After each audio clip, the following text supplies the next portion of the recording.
আসসালামু আলাইকুম। সবাই কেমন আছেন? আশা করি ভালো আছেন। আমি রাফি আছি আপনাদের সাথে আরেকটি নতুন ভিডিও নিয়ে। সাথেই থাকুন, travel with Rafi and Raihan. আজকের মূল টপিক হলো সাবা সারোয়া কি কি সুবিধা এবং কি কি অসুবিধা সব কিছু তুলে ধরার চেষ্টা করব এই ভিডিওতে। আমাদের চ্যানেলটি সাবস্ক্রাইব করে পাশে থাকা বেল আইকনটি বাজিয়ে দিবেন যেন পরবর্তী ভিডিও আপনাদের কাছে স্বয়ংক্রিয়ভাবে চলে যায়। সব ধরনের ভিডিও সবার আগে পেতে সাবস্ক্রাইব করে রাখুন travel with Rafi and Raihan এই চ্যানেলটি। আজকের বিষয় হলো যে আমি এতদিন আপনাদের সাথে যে সার্কুলারের মাধ্যমে জানিয়ে আসতেছি সেন্ট্রাল মালয়েশিয়ার যে কলিং চালু হবে, এখন আপাতত এটা হচ্ছে না সিন্ডিকেটের কারণে। কারণ এখানে যত বড় সিন্ডিকেট হবে তত বড় প্রতারণার শিকার মানুষ হবে।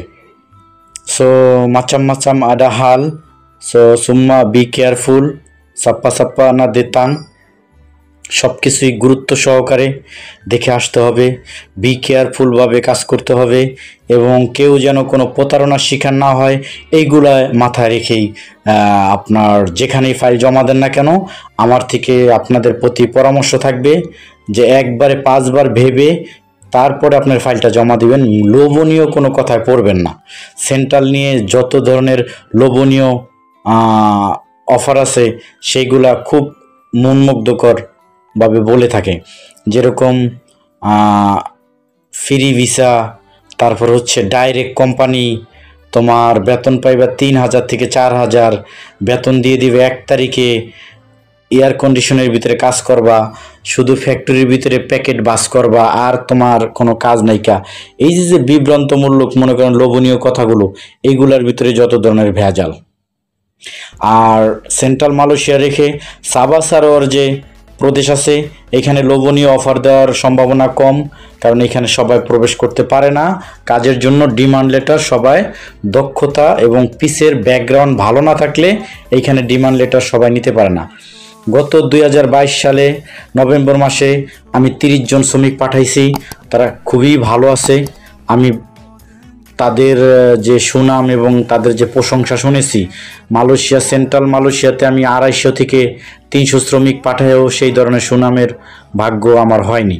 মূল বিষয় হচ্ছে যে ওইখানে গিয়ে প্রতি মাসে সুন্দরভাবে বেতন পায়, নিয়মিত ওভারটাইম হয়, মালিকে সুক্কা করে, কোনো কাচ্চাও নাই, ভিসিং নাই, বোতল মাসো স্যালারি। সো এই বিষয়গুলো সাবা সারোয়া যারা আছে সবাই ভালো আছে এবং মাকান এবং টিডো সুম্মা প্রোভাইড করে হচ্ছে কোম্পানি। সেন্ট্রাল মালয়েশিয়াতে মাকানের ব্যাপারটা মানে খাবার যে একসাথে দিবে এটা কল্পনাও করা যায় না প্রিয় গাইস। যদি পারে কিছু কিছু কোম্পানি আপনার খাওয়ার টাকা উল্টা আপনার পকেট থেকে কেটে নেবে নানান ধরনের অজুহাত দিয়ে। তাই সেন্ট্রাল মালয়েশিয়া থেকে সাবা সারোয়ার সুযোগ সুবিধা বেশি ভালো। তারপরেও মানুষ সাবা সারোয়ার কাজ আনতে পারে না, কারণ ব্যাকগ্রাউন্ড সাবা সারোয়ার কোম্পানি এবং ইমিগ্রেশন সব কিছু দেখে যে আগে লোকগুলো আনছে এগুলা কিভাবে আছে, বেতন ঠিকভাবে দিচ্ছে না দিচ্ছে। আরেকটা বিষয় হচ্ছে সাবা সারোয়ার যদি কোনো ডিমান্ড লেটার পাস করতে হয় অবশ্যই যেই শ্রমিক দিয়ে কাজ করাবেন তাদের কোম্পানিগুলো কাজ করাবে, তাদের থাকার ব্যবস্থা, বাসস্থান এবং কাজের স্থান, থাকার মতো পরিবেশ আছে কিনা সব কিছু পরিদর্শন করবে মালয়েশিয়া সেন্ট্রাল ইমিগ্রেশন এবং মালয়েশিয়া কেডিএন কর্তৃপক্ষ। যদি ঠিক থাকে তাহলেই ডিমান্ড লেটার দিবে। সাবা সারোয়ার প্রদেশে 20 জন শ্রমিক প্রয়োজন হলে 30 জন আনার মতো কোনো সুযোগ নাই, কিন্তু এই সুযোগটা আপনার সেন্ট্রাল মালয়েশিয়াতে আছে। আরেকটা বিষয় হচ্ছে যে অসুবিধা হচ্ছে যে এইখান থেকে যদি আপনি দেশে যেতে চান অবশ্যই কুয়ালালামপুর যেতে হবে। কুয়ালালামপুর টার্মিনাল থেকে তারপরে আপনার নিজ দেশে যেতে হবে।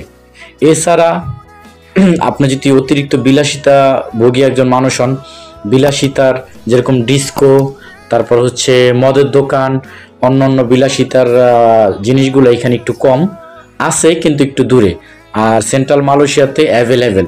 সেই ক্ষেত্রে সেন্ট্রাল মালয়েশিয়াতে যারা থাকে তারা অর্থ ইনকাম করে ঠিক আছে, কিন্তু অর্থ বাড়িতে পাঠানোর মতো মানে সুযোগ সুবিধাটা একটু কম থাকে। বাকিটা আপনারা বুঝে নেবেন।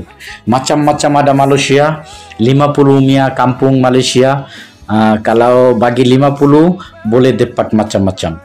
ওকে, সো 50 টাকার বিনিময়ে কোলালামপুরে অনেক কিছু পাওয়া যায়, আপনারা বুঝে নেবেন প্রিয় গাইস। এই সঠিক কথা অনেকের গায়ে লাগবে এবং তারা বিভ্রান্তমূলক এবং আক্রমণাত্মক কথাবার্তা কমেন্টে এসে বললেও আমার কিছু করার নাই, কারণ আমি এই মিষ্টি কথায় পড়ে গত বছর অনেকগুলা শ্রমিক পাঠিয়েছি, তারা বেশি একটা ভালো নেই। তো সত্যটা অনেকের পেটে হজম হয় না, হ্যাঁ, না হইলেও আমার কিছুই করার নাই। যাই হোক প্রিয় গাইস, যদি আপনার ভালো লাগে সার্ভার সার্ভারের কাজ, অবশ্যই আমাদের সাথে যোগাযোগ করবেন। আমরা চেষ্টা করব আপনাকে ভালো একটি ভিসার মাধ্যমে ভালো একটি কোম্পানিতে দেওয়ার জন্য। যে ভিডিওটা দেখতেছেন এটা হচ্ছে মালয়েশিয়া পেনাং ডিস্ট্রিক্টে, এটা হচ্ছে ক্যামেরুন আইল্যান্ড। যেই রাস্তাঘাটগুলো আপনারা দেখলেন কত সরু রাস্তা, কিন্তু দেখেন কোনো জাম নাই, কেউ রাস্তাতে কেউ আসে না। এর থেকে বড় রাস্তাও কিন্তু আমাদের বাংলাদেশে আছে, কিন্তু এইগুলা জাম লাগাই ফেলায়। তা যাই হোক, আজকে এই পর্যন্তই।